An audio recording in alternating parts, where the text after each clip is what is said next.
Hey guys, so sorry it took me an extra day. I was really kind of recovering. Felt still kind of crummy yesterday, but feel pretty good today. So I wanted to come up and do a demo here of adding value onto your portrait. It's gonna be one of the last things we do for the semester. So the group of you guys that have been kicking stuff out, it looks great. I commented on most of the ones that I had turned in, I think on all of them early in the week. If you had turned in your image, I commented on it. Pretty good stuff for what I saw. A few of you, I asked you to tweak a few things, but pretty good job overall. So I'm excited to see this next step. What you're gonna need to do this is a kneaded eraser. You have this in your equipment that went home with you. You're gonna need a 2B and a 6B pencil. Okay, so those are the three main things you're gonna want. Now I'm gonna do the best I can not to keep my dome out of the way of what I'm doing here. And you can see on here, I've already done some preliminary work with drawing in the eyes on my grid. So if I real quickly look at my 2B, how his hair line comes up into the corner of this grid, and then we get some of the body of his hair heading up, body of his hair up into through that grid, and then a little bit of it up here. I think that's going to be about more than I should need right now to demo this. And then in this space right here, I know it's not the best to see on the screen. We get his hairline as it comes up and comes through. I'm looking at where it is inside each one of those. I saw a few mistakes from you guys where it looked like you weren't quite paying attention to where specific things were happening in each one of these. So when, where I see this hairline coming across inside this cube, inside this square, that's where it's got to be happening on the actual piece. All right?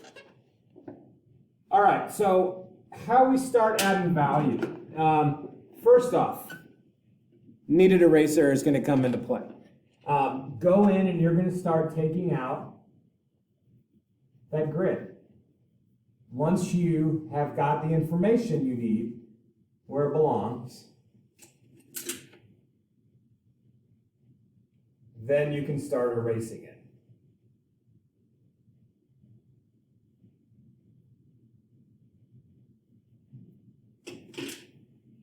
Okay, so then you can start erasing it. Now the reason I use a kneaded eraser to do this, that vinyl eraser is going to leave like a trail of torn up pieces of vinyl. So I like to use the kneaded because the kneaded doesn't leave anything behind.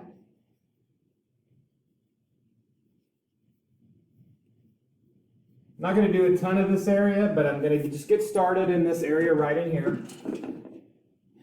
I'm going to save this 6B for areas that I view are the darkest on this, which obviously are his hair, eyebrow, and some of the areas of shadow down here in the jacket. So when I start out with adding some value back here, I'm going to start out with the 2B. And I can come back in later and get a little bit darker. So I want to make sure I'm using the edge and not a point of this pencil. Okay? I want to make sure I'm using an edge of this. I don't want the viewer to see every single mark I'm making with this, but I can go multiple directions with this pencil as I blend.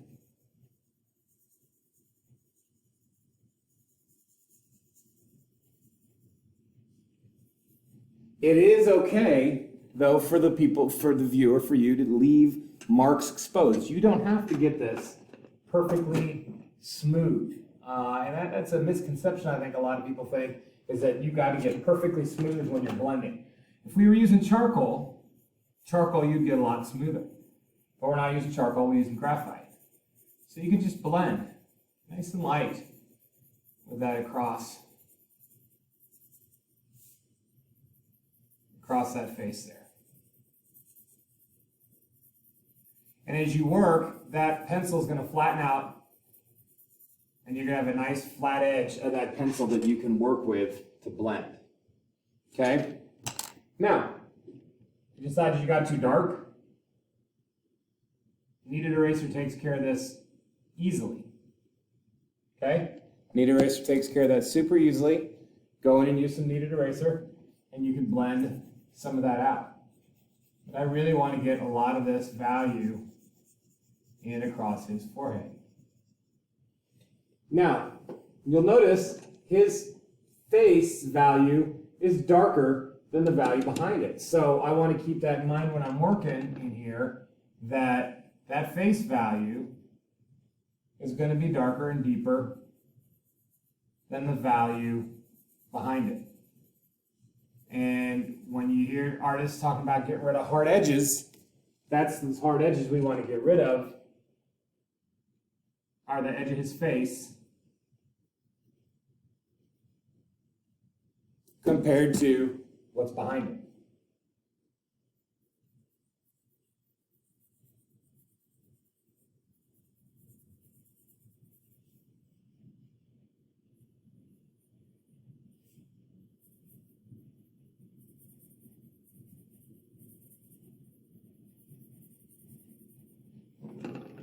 You can start seeing some of that contrast starting to show up a little bit on the computer screen.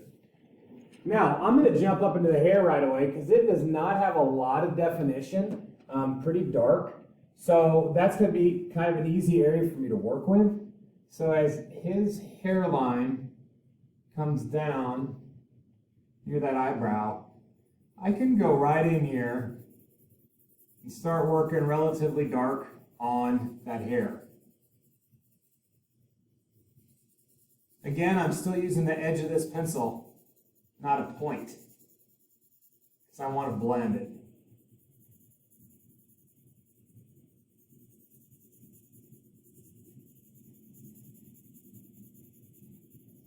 And really, the reason I wanted to go in there and show you this is, okay, so now I'm going to come in with a little bit of my 6B. I've only been using the 2B.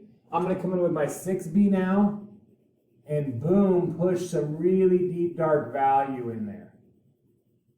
And you'll notice how much of a value difference that is from what we were doing here to what I was doing here to what I have going on here. You will have and be able to use a huge range of value when you're doing this. I'll get kids who get started and they'll get really worried about the gray aspect of graphite, but if you're using and incorporating 2B and 6B graphite, it's not an issue because you can get pretty dark with differing amounts of that graphite. Okay, and you can see how much that eyebrow alone right there stands out. I don't have much value around it now, for comparison, but you can see how well that stands out. And as I start working in the rest of this value, it's not an issue.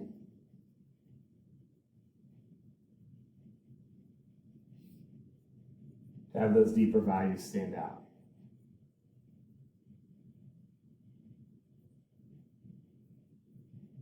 So your challenge moving forward then is to start finding these areas of value and these differing areas of value. The darker areas of value, the lighter areas of value, finding them on the face, finding the creases and the areas in the hair of differing values, and incorporating those on to your surface. And you do it little by little. I covered a bit of an area here, but you're going to work through little by little. And as you're doing it, you're going to stop and kind of pay attention to the changes and what the values look like near each other and the contrast you're seeing. You can see he's got a significantly darker shadow up along the top of his forehead that I could just continue to blend in over the value that I've already put. And that's how you'll progress as you go through the rest of this drawing. Okay? So there's 10 minutes of watching me do a portion of this. The biggest goal I want you to keep in mind is variety of value. How much variety, how much of my darks to my lightest lights can I get on this drawing as I'm moving through it? Okay, shoot an email if you have any questions, and I will touch base at the beginning of next week with you guys.